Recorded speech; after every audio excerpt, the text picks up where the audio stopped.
இன்னொன்று வடபகுதியில் இந்த கரும்பு உற்பத்தி என்பது குறைக்குது என்ற ஒரு கருத்தை சொன்னார். உண்மைதான். நானே ஒரு கரும்பு விவசாயி தான். கள்ளக்குறிச்சி கூட்டுறவு சர்க்கராலையும் நான் அங்கே அங்கத்தன்றாக இருக்கிறேன். நானும் ஆண்டுக்கு கரும்பு அனுப்பி கொண்டிருந்தோம் தான். நானே இப்போ கரும்பு நான் நிறுத்தி விட்டேன். காரணம் என்னன்னா, கரும்புடைய உற்பத்தி சிலையும் விற்பனை சிலையும் ரெண்டு மேட்ச் ஆக மாட்டேங்குது. நாம் என்னதான் கரும்பு உற்பத்தி செய்து உரம்லாம் வச்சு பார்த்தாலும் கூட அதுவும் விற்பனை விலையும் என்று மேட்ச் ஆக மாட்டேங்குது. ஏன் தனியார் மேலேயே சில பேர் மூடிட்டாங்க. என்ன காரணம்? இன்றைக்கு வெளிநாட்டு சர்க்கரை இந்தியாவுக்குள்ளே வருகிறது. இன்னும் சொல்ல போனால் இந்தியாவிலே அதிகமான சர்க்கரை ஆலை இருப்பது மகாராஷ்டிரா. அங்க அதிக உற்பத்தி இருக்கிறது. அங்க அந்த நிலத்தினுடைய தன்மை சர்க்கரை தன்மை கூடுகிறது. ஆனால் உற்பத்தி அதிகமா இருக்குது. அவனுக்கு கட்டுப்படி ஆகுது. தமிழ்நாட்டில் கட்டுப்படி ஆகல. கரும்பு விவசாயிகளை ஒன்றிணைத்தார்கள். கரும்பு விவசாயிகளுக்கான தனி திட்டங்களை உருவாக்குனாங்க.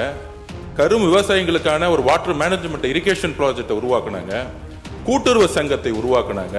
அந்த கூட்டுறவு சங்கம் தான் இன்றைக்கு இந்தியாவிலேயே மகாராஷ்டிராவை கரும்பு உற்பத்தியில், அதாவது சர்க்கரை உற்பத்தியில் நம்பர் 1 மாநிலம் ஆக்கியிருக்கு.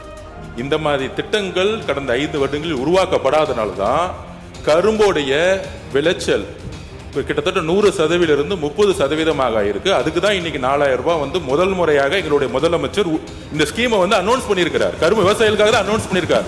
நம்ம அண்ணன் சொன்ன மாதிரியே விவசாயிகளுடைய உற்பத்திக்கும் அதோடைய விற்கக்கூடிய இடத்துக்கும் ஒரு பெரிய கேப் இருக்கிறதுனால தான் மாண்பு முதலமைச்சர் இந்த அனௌன்ஸ்மெண்ட் பண்ணியிருக்கிறாரு.